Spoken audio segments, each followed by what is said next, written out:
Hello friends, advance learning classes में आपको बहुत बहुत हार्दिक स्वागत है। आज की इस वीडियो में हम लोग देखेंगे layout of transmission and distribution system, यानी कि हमारा जब इलेक्ट्रिसिटी जनरेट होती है वहाँ से लेकर के इलेक्ट्रिसिटी को डिस्ट्रीब्यूट करने तक का अगर हम लेआउट तैयार करें तो वो कैसा होता है। अगर आप सिलेबस को देखेंगे तो सबसे पहला भी सिलेबस में हमारे यही मेंशन है कि ट्रांसमिशन एंड डिस्ट्रीब्यूशन सिस्टम का लेआउट कैसा होगा। तो सबसे पहले जैसा कि आप इसमें देख रहे हैं कि सबसे पहले हमारा क्या है, एसी जनरेटर और अल्टरनेटर है। इसका साइन क्या होता है? इसका साइन यही होता है जैसे कि आप इसमें देख पा रहे हैं, ये एक सर्किल सा होता है। इसके बाद इसमें ये जो साइन होता है इस तरीके का, ये हमारा अल्टरनेटिंग करंट को बताता है, ठीक है ना।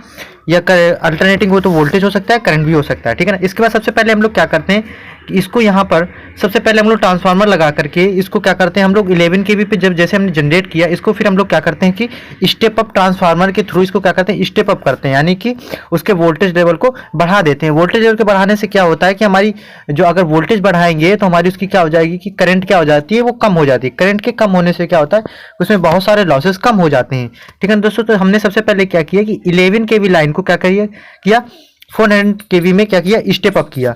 इसके लिए हम लोग जो ये पहला जो स्टेप होता है इसको हम लोग बोलते हैं प्राइमरी ट्रांसमिशन होता है। ये प्राइमरी और किसके थ्रू होता है, प्राइमरी ट्रांसमिशन सब स्टेशन के थ्रू होता है। इसके बाद क्या करते हैं, फिर हम लोग फिर इसी 400 kV को फिर हम लोग क्या करते हैं कि 33 kV पे स्टेप डाउन करते हैं। तो इसके लिए हमारा कौन सा ट्रांसफार्मर यूज होगा, स्टेप डाउन ट्रांसफार्मर यूज होगा। अब यहाँ पर हमारा देखो प्राइमरी ट्रांसमिशन हो गया और सेकेंडरी ट्रांसमिशन हो गया। इसके बाद अब हम लोग क्या करते हैं, इसी 33 kV को अब स्टेप डाउन ट्रांसफार्मर के थ्रू अब स्टेप डाउन करेंगे, वो 11 kV पे स्टेप डाउन करेंगे, ठीक है ना।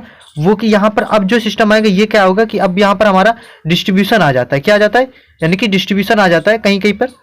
और ये कभी कभी ये से दे देता है कि प्राइमरी ट्रांसमिशन दे देता है, लेकिन सबसे पहले अब क्या होगा, यहाँ पर अब प्राइमरी डिस्ट्रीब्यूशन होगा 11 kV पे। इस वजह से हम लोग इसको लो करते हैं, क्योंकि हमारा क्या होता है कि कोई जैसे बड़ी बड़ी जो फैक्ट्रियाँ होती हैं उनके लिए हमें 11 kV वोल्टेज की आवश्यकता होती है। तो डायरेक्ट यहीं से हम लोग क्या करते हैं, ये जैसा कि आप देख रहे हैं ये बस बार है, इसी के थ्रू हम लोग क्या कर देते थे, यहाँ से लाइन को दे देते हैं। इसके बाद अगर हम लोग फिर इसको और स्टेप डाउन करके फिर 11 kV लाइन को